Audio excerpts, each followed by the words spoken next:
The midbrain is the upper part of the brainstem, which connects the hindbrain with the forebrain. It develops from the mesencephalon.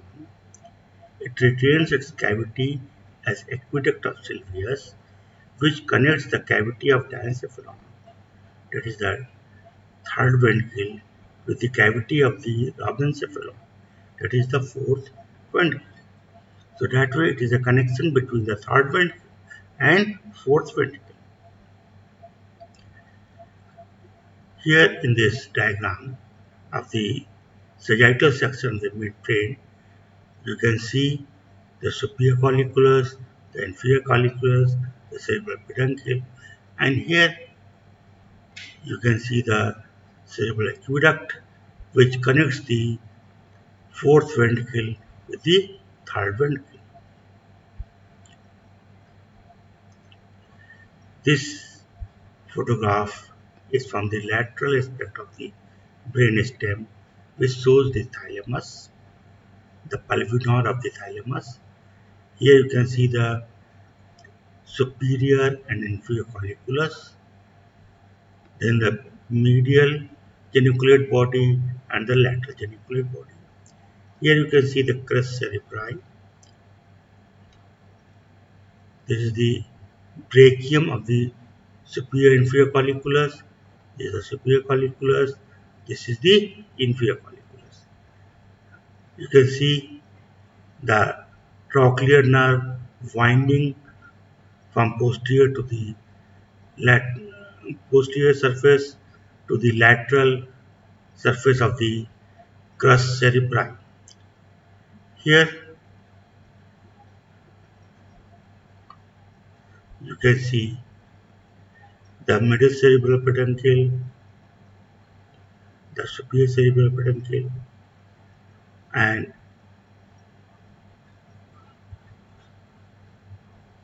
which connect the cerebellum with the midbrain superior cerebral peduncle, with the midbrain and middle cerebral peduncle with the pons. And inferior cerebral peduncle, you can see it connects the cerebellum with the medulla oblongata. This is a photograph of the brainstem from the anterior aspect. You can see the pons. Here you can see the crus cerebri. Here is the anterior perforated substance. Here it is the posterior perforated substance. And what you can see over here, this is the mammillary bodies. This is the tubercinarium. This is the infundibulum. This is the optic chiasma. This is the optic tract winding on the anterior and lateral aspect of the crus cerebri. Then here you can see the emerging fourth nerve coming from the posterior aspect to the anterior aspect, winding on the posterolateral aspect of the crus cerebri, while you can see here the oculomotor nerve emerging from the front. Here you can see the crus cerebri lies in relation with the hippocampus. This is the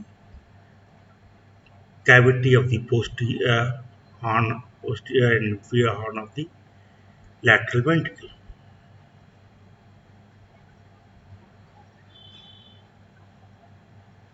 The crus cerebri passes through the tentorial notch. It is related on each side to the parahippocampal gyrus and optic tracts. Anteriorly, it is related to the structures in the interpeduncular fossa. Posteriorly, it is related to the splenium of the corpus callosum and pulvinar of the thalamus. Here, you can see the midbrain, the superior colliculus, the inferior colliculus, and this is the thalamus. This is the pulvinar of the thalamus. And here, what you can see, this is the optic This is the optic chiasma. Here, what you can see over here, this is the brachium of the superior colliculus, the brachium of the inferior colliculus.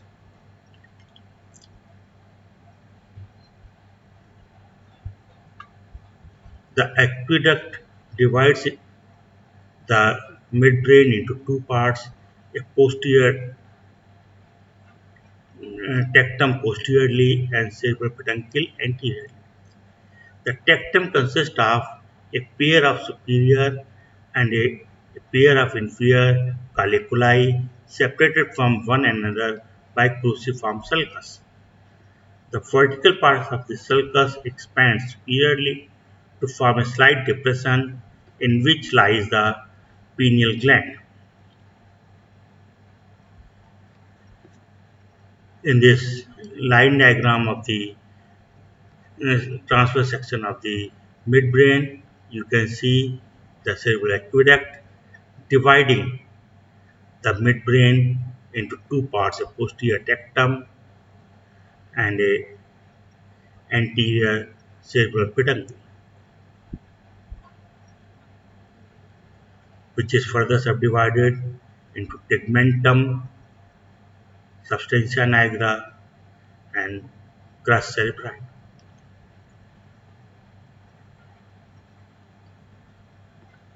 Here in this diagram, you can see the section of the transverse section of the midbrain taken at the level of the lower level, that is the level of the trochlear nerve. Here you can see the cerebral aqueduct and the surrounding gray matter is the periaqueductal gray matter, the central gray matter. This is the nucleus of the inferior colliculus. As you can see the trochlear nerve, and here in that tegmentum you can see the medial lemniscus. You can see here the fibers of the superior cerebral peduncle which are crossing here, forming the decussation of the superior cerebellar peduncle. This is the crus cerebri, and here you can see the cardicospinal and cardiconuclear fibers. They are lying laterally. In the middle part, laterally lies the temporopontine fibers, and medially lies the frontopontine fibers. This is the region of the interpeduncular fossa. The superior colliculi are larger and darker than the inferior and constitute the center for the visual responses. The inferior colliculi are more prominent than superior and are associated with the auditory pathways. The medial and lateral geniculate bodies, which are parts of the metathalamus, are situated on the posterolateral aspect of the midbrain. The superior colliculus is connected to the lateral geniculate body by superior brachium. The inferior colliculus is connected to the medial geniculate body by inferior brachium. Each cerebral peduncle is subdivided into a ventral part, the crus cerebri, and a dorsal part, the tegmentum, by an intervening lamina, the substantia nigra.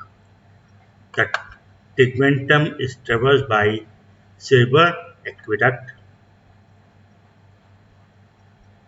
Let us see the TS at the level of the inferior colliculus. The gray matter is restricted to the periaqueductal region and scattered collections in the reticular formation and tectum.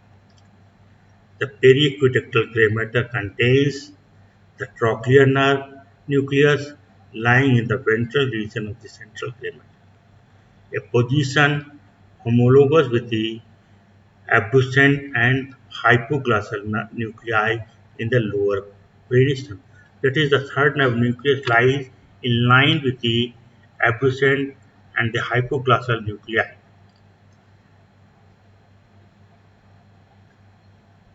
Here, in this TS of the midbrain at the level of the inferior colliculus, we can see the inferior colliculus here. This is the central aqueduct, and around this there is the periaqueductal gray matter. Then here you can see the trochlear nerve nucleus and the mesencephalic nucleus of the fifth nerve. This is the mesencephalic nucleus of the fifth nerve. Then here you can see the medial longitudinal bundle, the tectospinal tract, then the decussation of the superior cerebral peduncles, and on either side of it anteriorly is the retrospinal. So these are the tracts which are lying in the midline. While here between the just posterior to the substantia nigra, you can see the lemnisci. They are present medial to laterally. If you see the medial lemniscus, the trigeminal lemniscus, the spinal lemniscus, and the lateral lemniscus. Here in the this is the substantia nigra. Here you can see the crus cerebri, and this crus cerebri has got the middle part which has got the corticospinal and corticonuclear fibers represented from medial to lateral as the head, arm, leg. Laterally is the temporopontine fibers, and medially is the frontopontine fibers. The outgoing fibers of the trochlear nerve pass backwards and laterally medial to the mesencephalic nucleus of the trigeminal nerve. These they decussate with the trochlear nerve of the other side at the cranial end of the superior medullary velum. It winds down the lateral aspect of the midbrain towards the interpedunculaire fossa. So this is what you have seen over here. The trochlear nerve is going backwards and cross to the opposite side here in the region of the superior medullary velum. And this trochlear nerve, as you have seen in the previous diagram, it winds down the crus cerebri, winds out the cerebral peduncle, and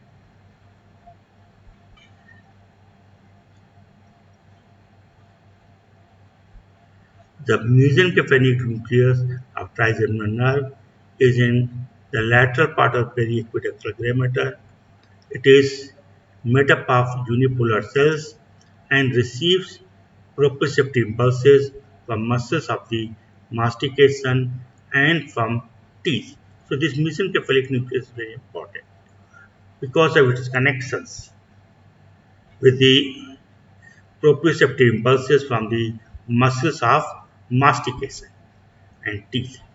The inferior colliculus receives afferent from the lateral lemniscus and gives efferents to the medial geniculate body.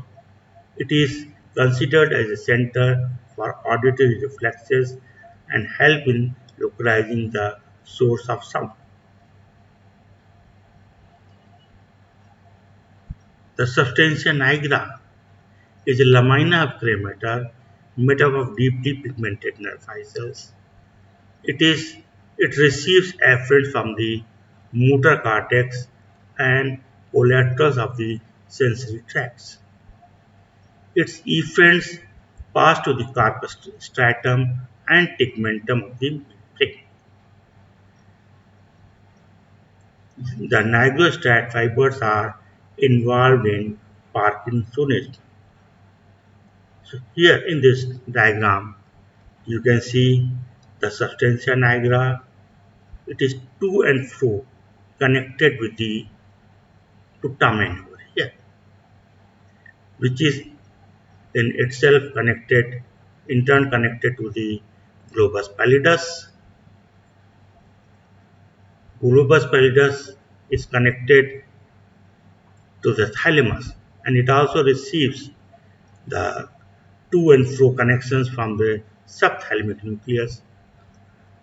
This thalamus is again connected to the cortex, which sends efferents to the putamen. So that's how this substantia nigra here, it plays a very important role in the motor pathways.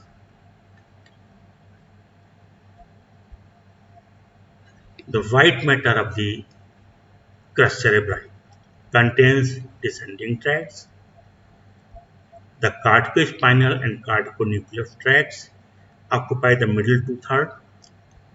The frontopontine fibers lie in the medial one-sixth, and temporopontine, paritopontine, and occipitopontine fibers, they lie in the lateral one-sixth portion of the crus cerebri.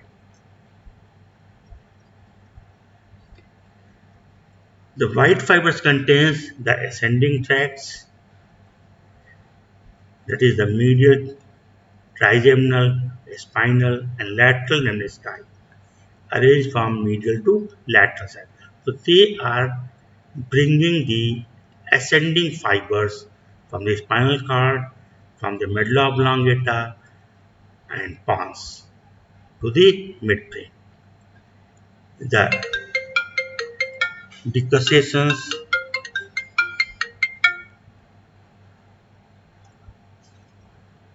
of the superior cerebral peduncle in the median plane. After decussation, some fibers ascend to the red nucleus, thalamus, and reticular formation of the midbrain. Other fibers descend to reticular formation of pons, medulla, the olivary nuclei, and the motor nuclei of the certain cranial nerves. The medial longitudinal bundle lie on either side, close to the median plane, ventral to the trochlear nerve nucleus. The tectospinal tract lie ventral to the medial longitudinal bundle. The ruberospinal tract lies ventral to the decussation of the superior cerebral peduncle. Let us see the tears at the level of the superior colliculus. Here, this is the level of superior colliculus. You find the oculomotor nerve nucleus lie in the ventral gray matter surrounding the aqueduct. The, so the main feature of the tears at this level of superior colliculus is the presence of oculomotor nuclear complex. The nuclei of the two sides lie close together, forming a single complex. The Edinger-Westphal nucleus supplies inspector pupillae, and the ciliaris muscle forms part of the oculomotor nucleus. The fibers of the oculomotor nucleus pass through the tegmentum and red nucleus to emerge in the posterior part of the interpetuncular fossa on the medial side of the crus cerebri. Here, in this TS, you can see that this is the cerebral aqueduct, is a periaqueductal gray matter. Here, you can see the oculomotor nuclear complex. The motor nucleus very close, and here lies the Edinger-Westphal nucleus. And here laterally, you can see the mesencephalic nucleus. And here is the pretectal nucleus. Here in the midline, what you can see is the medial longitudinal bundle, the dorsal tegmental decussation, and ventral decussation. Then the most important feature over here, another feature is the presence of dread nucleus. Then here dorsal to the substantia, this is the substantia nigra, and dorsal to substantia nigra, you can see the lemnisci, the medial lemniscus, the lateral lemniscus, and the trigeminal lemniscus.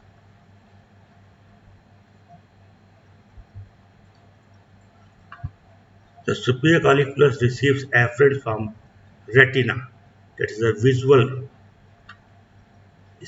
impulses, from the spinal cord, that is the tactile impulses, from the inferior colliculus, that is the auditory and occipital cortex.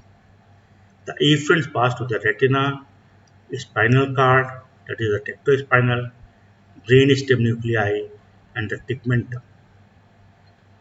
Now, this superior colliculus controls the reflex movements of eyes, head, and neck in response to the visual stimuli.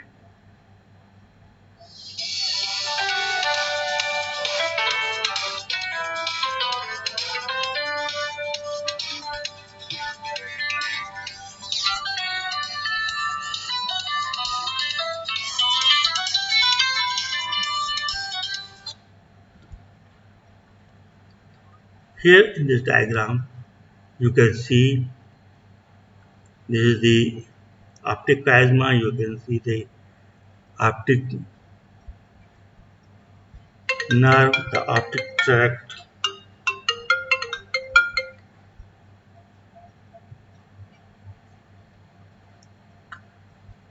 Here, what you can see,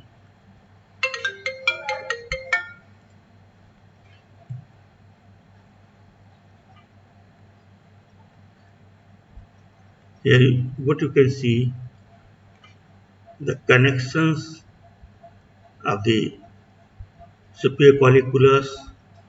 This is receiving the afferents from the retina, afferents also coming here from the cerebral cortex, from the nuclei of the third, fourth, and sixth nerves.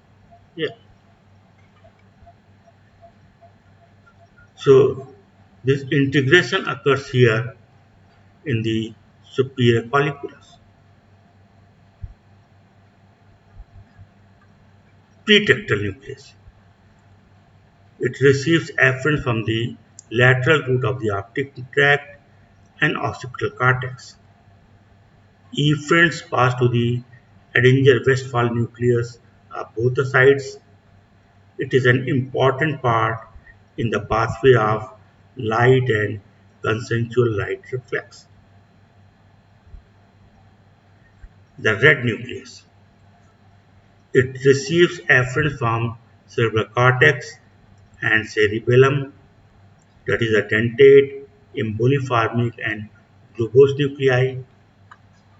Efferents pass to the spinal cord, cranial nerve nuclei, the reticular formation, the thalamus, olivary nucleus, and the subthalamic nucleus. It has inhibitory effect on muscle tone. It may be considered as an integrating and relay center on the pathway of cardiac tract, cardiac nuclear tract.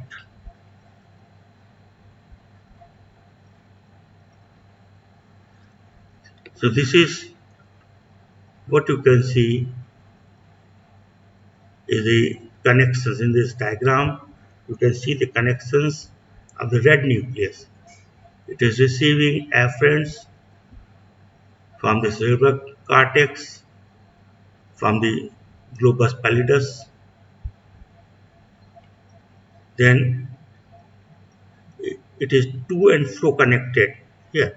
It receives afferents from the cerebellum, and then it gives efferents here to the Olivary nucleus to the reticular formation here to the nuclei of the cranial nerves, and it gives the rubrospinal tract.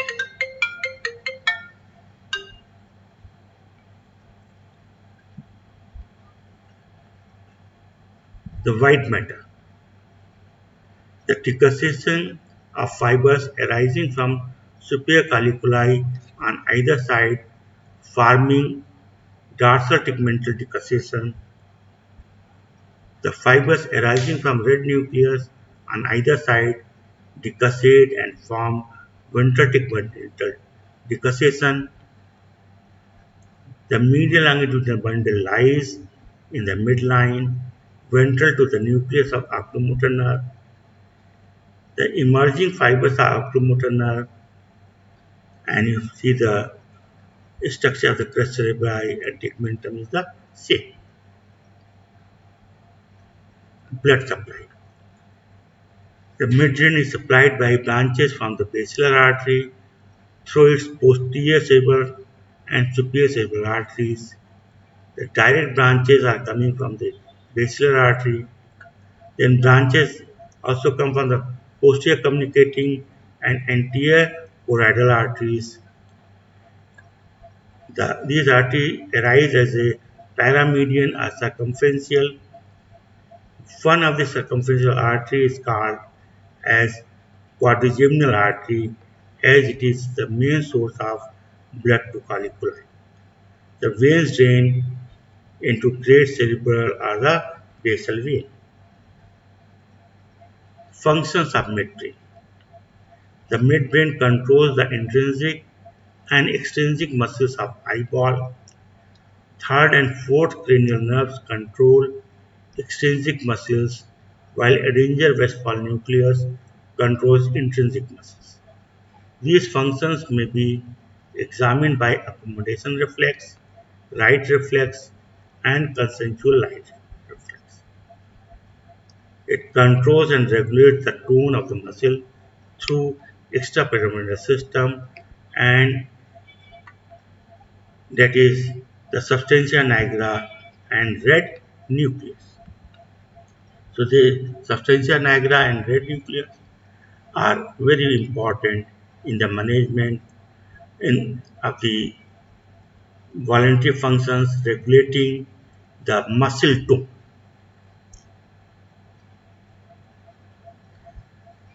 Argyll Robertson people.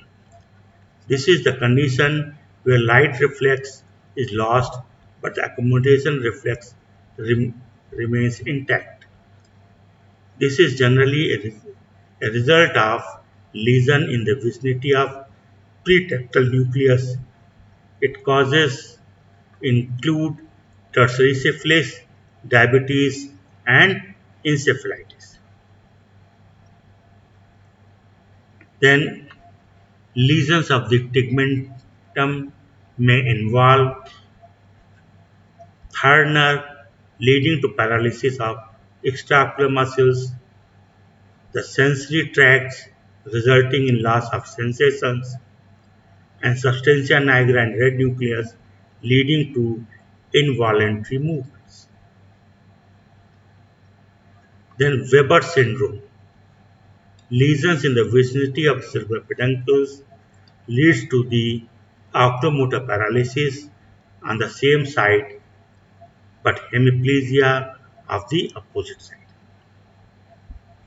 So that is all about the anatomy of the midbrain, the connections of the important nuclei, especially the superior colliculus, inferior colliculus, then the red nucleus and substantia nigra.